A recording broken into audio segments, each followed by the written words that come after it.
बिस्मिल्लाहिर्रहमानिर्रहीम। सैयद मुनव्वर हसन की वफ़ात के ऊपर मुझे शदीद गम हुआ। मेरे बड़े पुरानी उनसे वाक़फ़ियत, मेरे ख़्याल से 60 की दहाई से मैं उनको जानता था। मुख्तलिफ़ मौक़ों पर मुलाकात होती थी। कभी कभी वो हमारे घर जब तशरीफ़ लाते थे, जब मेरे वालिद साहब से भी उनका करीबी ताल्लुक़ रहा, और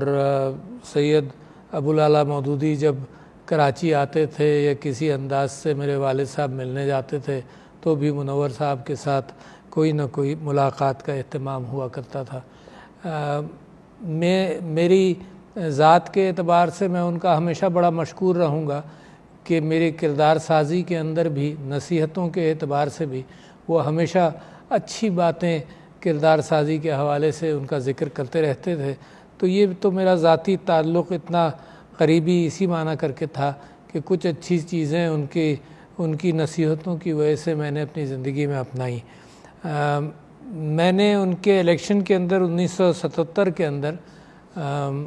बहुत अच्छी, बड़े ज़ोरदार अंदाज से उसमें मेहनत की, और उस मेहनत के दौरान मुझे आज तक भी बड़े अच्छे वाक़यात भी याद हैं कि तकरीर कर कर के उनकी आवाज़ जब बैठ गई तो वो ये कहते थे कि मुझसे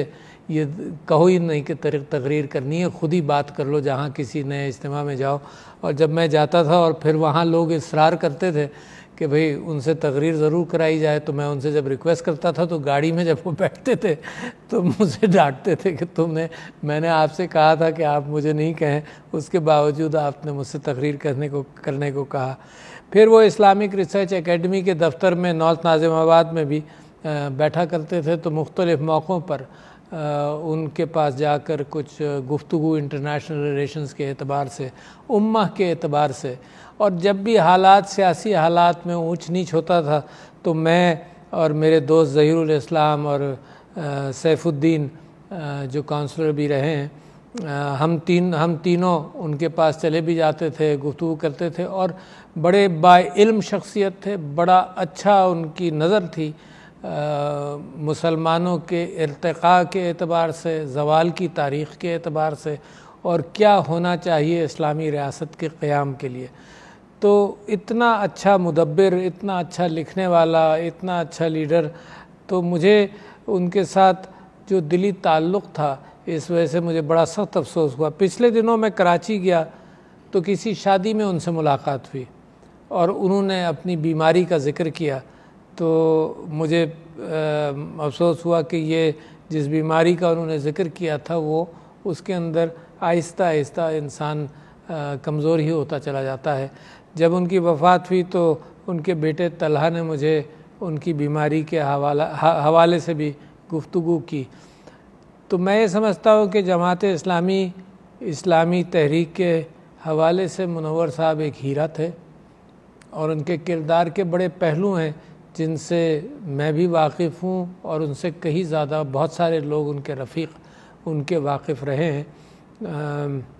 कभी कभी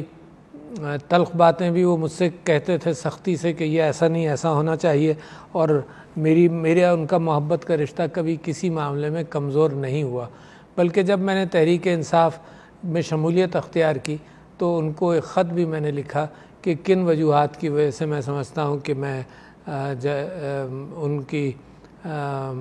कभी जमात इस्लामी का रुकन नहीं रहा, मगर मेरी हमदर्दियाँ जब तक मैं तहरीक इंसाफ में नहीं था तो बहुत सारी सोच में यगानगत थी। जब 60s के दौरान राइट की तरफ सारा मूवमेंट रहा तो मैं भी राइट की तरफ गया, और मैंने मौलाना मौदूदी की इस्लामिक लॉ एंड कॉन्स्टिट्यूशन मिसाल के तौर पर तनक़ीहात, तफ़हीमात, ये सब मेरी वालदा ने भी मुझे बहुत सारा लिटरेचर दिया, लेफ़्ट और राइट दोनों का दिया। तो मैंने राइट की तरफ टिल्ट किया अपने